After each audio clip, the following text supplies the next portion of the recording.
Kalau terbiasa menunaikan ibadah puasa ini, kata Nabi, yang pertama kali akan terjadi pada orang yang puasanya benar, dia akan mendapatkan perlindungan berupa perisai dari Allah, hasil dari latihan puasanya yang dapat membentengi dia dari setan.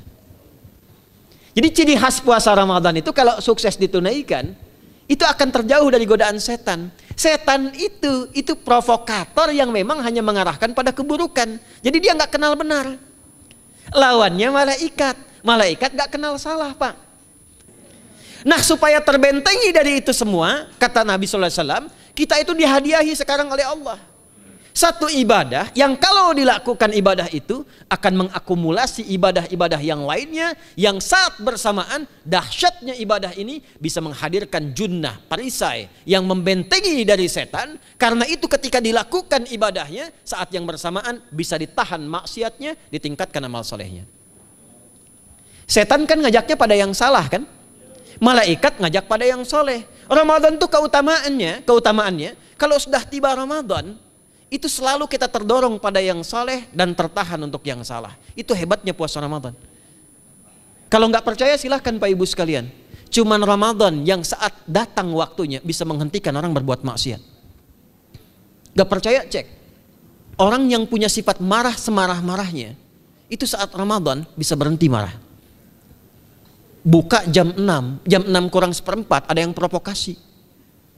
Dia bisa tahan marah tuh, istrinya bingung, tumben Pak nggak marah, ntar habis maghrib. Bisa ditahan. Orang dusta bisa nggak dusta. Dan saat yang bersamaan, teman-teman sekalian, Bapak Ibu, itu bisa terdorong berbuat meningkatkan amal soleh. Sekarang kita keluar dari sini, ada yang minta, belum tentu dikasih. Nanti Ramadan tiba, sudah nyatat berapa yatimnya, berapa du'afanya, amal soleh naik. Sekarang ada orang ketinggalan sholat fardu terlambat masih biasa. Ramadan ketinggalan sunnah itu gelisah. Betapa ibu-ibu para pejuang yang sangat luar biasa itu berjuang memperebutkan saf pertama setelah maghrib untuk menaruh sejadah.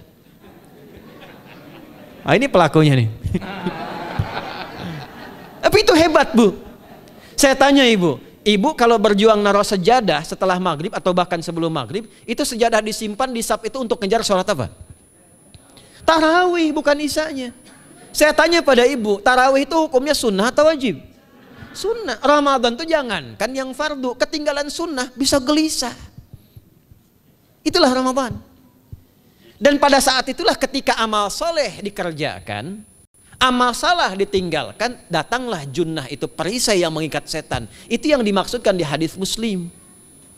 Di topik yang ke-13 namanya Kitabus Syam. Hadis yang pertama dari sahabat Abu Hurairah. An Abi Hurairah radhiyallahu ta'ala anhu, anin Nabi sallallahu alaihi wasallam qala, "Idza jaa Ramadhanu." Redaksi yang pertama. Redaksi yang kedua yang bintang 3 di bawahnya. "Idza kana Ramadhanu." Redaksi ketiga yang bintang 4 di bawahnya. "Idza dakhala Ramadhanu." Muhammadiyah itu harus tahu dalil. Tahu dalil tuh ya. Idza jaa Ramadhanu, idza kana Ramadhanu, idza dakhala Ramadhanu, futtihat abwabul jannati aw abwabur rahmati. Wa ghulliqat abwabun nari aw abwabu jahannam. Wa sulsilatis syayatinu aw sufidatis syayatin. Ini maknanya. Kalau Ramadan sudah tiba kata Nabi, maka dibukakanlah pintu-pintu surga. Para ulama berbeda pendapat dalam tafsir tentang hadis ini. Pintu-pintu surga ada yang mengatakan real dibuka. Ada yang mengatakan dengan penafsiran metafor. Pintu surga itu pintunya lewat amalan. Ada 8 pintu surga kata Nabi dalam hadis yang lain.